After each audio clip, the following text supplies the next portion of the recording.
Since releasing a letter to patients and cutting our interview with the head doctor of the department short last month, University Hospitals has been quiet, releasing no new details about the incident or their responsibility.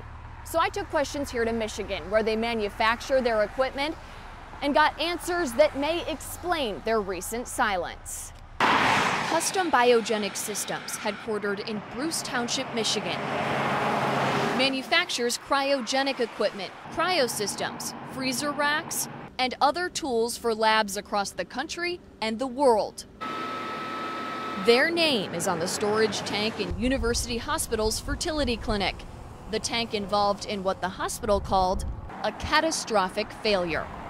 But according to the company, it was not their equipment that failed.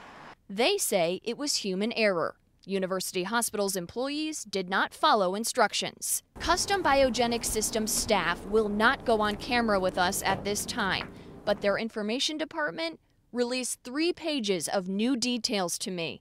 Information further explaining the problems UH has admitted to. In this letter sent to patients, UH admitted they knew the tank needed preventative maintenance.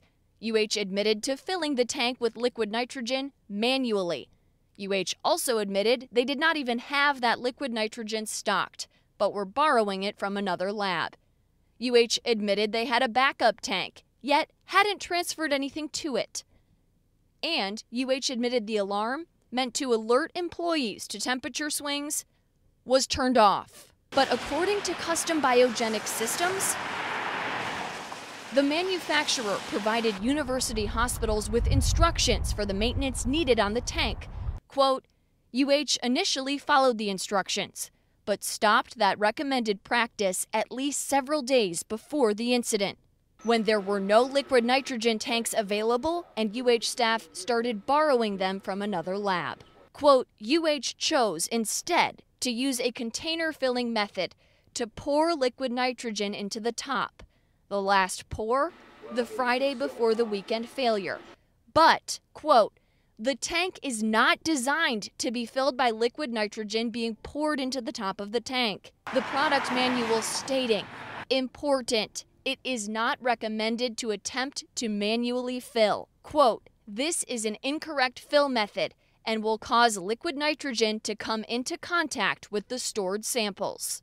Also explaining, the unit does not and cannot measure liquid nitrogen that's poured in because, quote, liquid nitrogen should not be poured into the storage area of the tank. The company also says in its investigation, they determined when the temperature of the tank started to rise, the tank functioned properly, quote, indicating a high temperature condition and activating a local alarm. The alarm was turned off. And finally, the company reveals the extra tank referenced by UH was made available to them as early as August 15th of 2017, but UH didn't arrange for delivery until the end of October.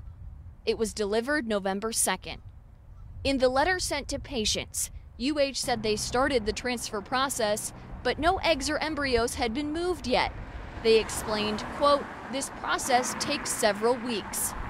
But the hospital had that tank on hand nearly 4 months to the day of the failure. Now, I'm still waiting for my follow-up questions to be answered by the company, but I did reach out to University Hospital's spokespeople and asked them to comment on this newly released information. If I hear back from them, I will include their response on our website. Reporting in Bruce Township, Michigan, I'm Tara Molina, News 5.